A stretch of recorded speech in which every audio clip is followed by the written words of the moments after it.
दोस्तों, चंद्रशेखर रावण एक ऐसा नाम जिसके पीछे करोड़ों के तादाद में लोग, युवा उनके साथ चलते हैं, उनके पीछे चलते हैं, उनके ऊपर अपना भरोसा जताते हैं।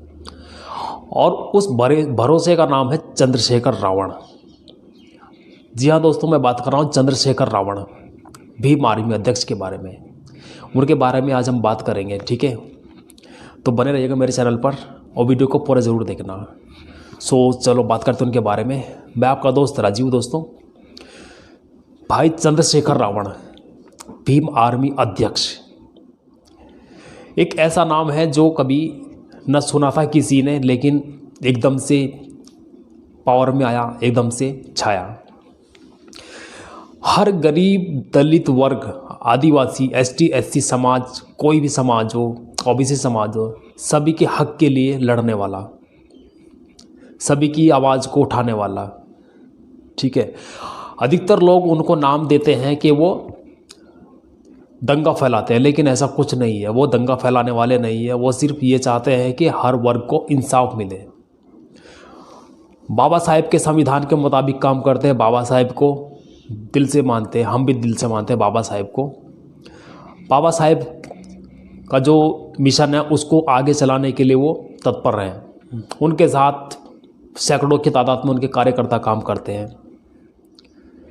उनके साथ एक और भी नाम आता है, नवाब सतपाल तंवर।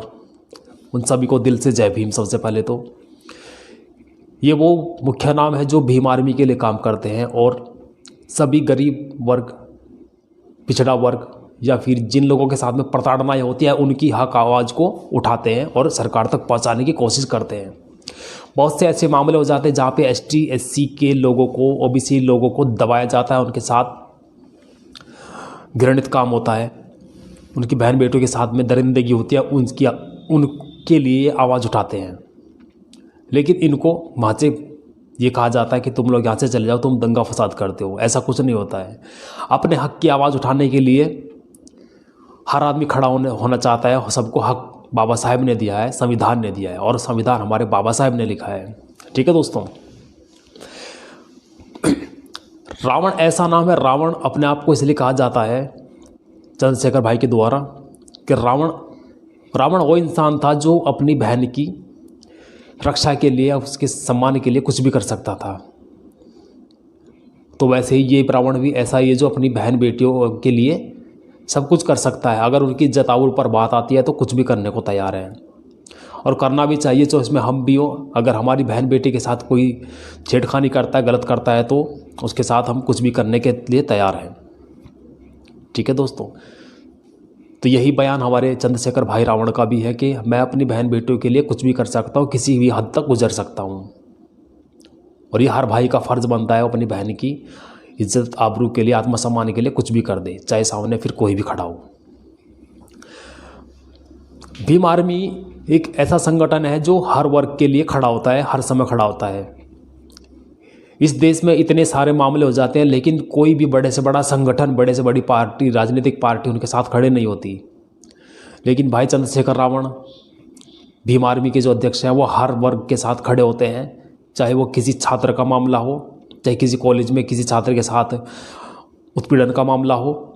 बहुत से ऐसे मामले हमारे देश में देखे जाते हैं जहाँ पर उत्पीड़न होता है। एसटी, एससी, दलित कास्ट के लोगों के जो बच्चे होते हैं उनके साथ में प्रताड़नाएं होती हैं, उनको जिल्लत उठानी पड़ती है। भीम आर्मी का उदय कैसे हुआ, कहाँ से हुआ, ये मैं आपको बताता हूँ। चंद्रशेखर भाई जो हमारे हैं, चंद्रशेखर रावण, सहारनपुर ज़िले के छुटमलपुर गांव के, गढ़कोली गांव के रहने वाले हैं। वहाँ पे एक बार बहुत बड़ा फसाद हुआ था। फसाद भी क्या हुआ था, जब भीम आर्मी का उदय भी नहीं हुआ था, तो वहाँ पे उन्होंने अपने गांव के सामने अपने चमार कास्ट का एक बोर्ड लगाया था, जिसके ऊपर कुछ लोगों को आपत्ति हुई थी और वहाँ पे उन्होंने फसाद किया था।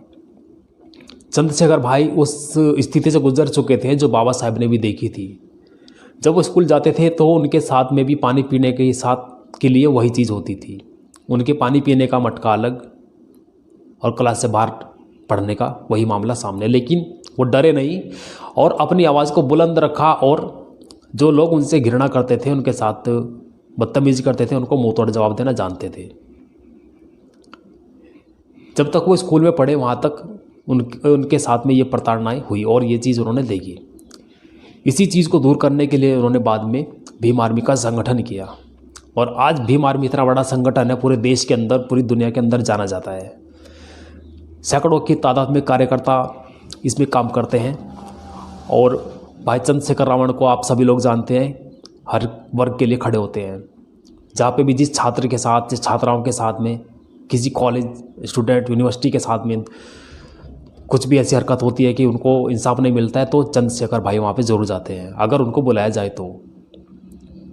बहुत से ऐसे हत्याकांड भी हो जाते हैं जहाँ पे लड़कियों के साथ में दरिंदगी वाले केस घट जाते हैं हिंदुस्तान के अंदर, जहाँ पे पुलिस कुछ मामलों को दबाना चाहती है, लेकिन भाई चंद्रशेखर रावण की टीम वहाँ पर जाकर उस मामलों को पब्लिक के सामने लाती है, उस मामले के ऊपर कार्रवाई करवाना चाहती है और जानती है, और कार्रवाई करवाने के बाद में अपराधियों को दंड भी दिया जाता है। ऐसे मामले बहुत सारे हुए हैं। राजस्थान में मेघवाल मामला हुआ था, वहाँ पे छोटे बच्चे के साथ में एक घटना घटी थी। आप सब लोग इससे वाकिफ़ हैं कि छोटे बच्चे के साथ में मारपीट हुई थी, फिर वो बच्चे की डेथ भी हो गई थी। फिर उसके बाद में एक दो लड़कियों के साथ भी ऐसे ही कुछ हुआ, उनके साथ मारपीट हुई और उन लड़कियों की हत्या हुई। आप लोगों को शायद हाथरस कांड भी पता होगा, वहाँ पे भी एक लड़की जो दलित कास्ट से थी, उसको वाल्मीकि थी, वो उसको मनीषा वाल्मीकि नाम की लड़की थी, उसको वहाँ पे मार दिया गया था, लेकिन उसके परिवार को किसी से मिलने नहीं दिया गया। उस लड़की की डेड बॉडी को रात को जलाया गया, किसकी देखरेख में? सत्ता वाले जो वहाँ बैठे हैं उनकी देखरेख में। बहन बेटी किसी की होती अगर तो पता चलता ना कि बहन बेटी क्या होती है, औलाद होती है तो पता चलती है, लेकिन सत्ता में ऐसे बैठे हैं जिनके पास औलाद ही नहीं है, वो क्या समझेंगे किसी की बेटी का, किसी की औलाद का दर्द? वो नहीं समझ सकते, क्योंकि जब औलाद होती है, जिसकी होती है, वो समझ सकता है इस चीज़ को। जिन लोगों ने अपनी बेटी खोई है वो समझते हैं इस चीज़ को। उनके परिवार तक को बंधक बनाकर उनकी बेटी को जलाया गया। रात को 2:30 बजे कौन सी चीज़ा जलती है? लेकिन इसकी तह तक जब चंद्रशेखर भाई जब उन्होंने पहुंचना चाहा था, लेकिन उनको भी वहाँ पे जाने के लिए मना कर दिया गया कि तुम यहाँ पे सत्ता की रोटी सेकने आए हो।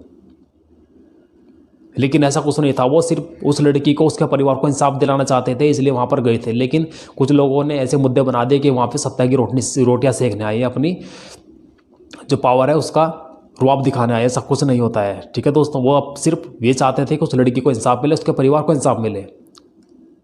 लेकिन कुछ लोगों का काम वही है, रस्सी को साफ बनाना। तो ऐसी राजनीतिक पार्टी है भीम आर्मी, जो सभी के साथ चलती है, और वो हमारे चंद्रशेखर भाई उसके अध्यक्ष हैं।